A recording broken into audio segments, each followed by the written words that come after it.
Perhaps you've seen his coffee cup reels on Instagram. Nick Freitas is a state delegate from Virginia and can be heard opining about politics, fatherhood, farming, and universal wisdom about any number of subjects.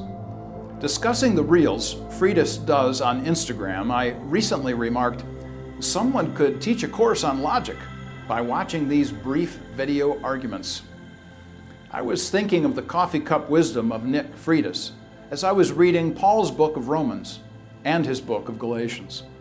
Someone studying law, argumentation, communication, or apologetics can learn a great deal about logic from Paul's flow of thought.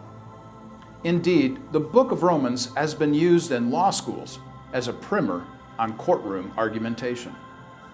You can find a link to that idea at the end of this Truth in Two. Here is but one of dozens of step-by-step thinking in Paul's writings.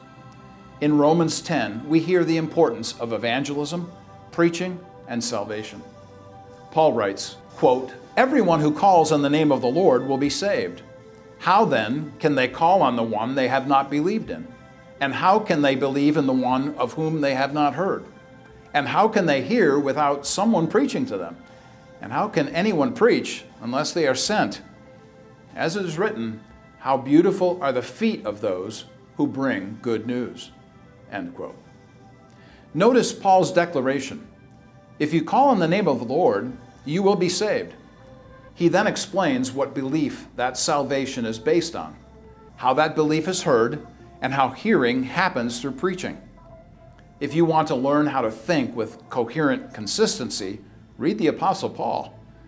You won't find any coffee cups in Romans, but you will discover the universal wisdom from the one and only wise God in His Word. For the Comenius Institute, this is Dr. Mark Eckel, Executive Director of the Center for Biblical Integration at Liberty University, personally seeking truth wherever it's found.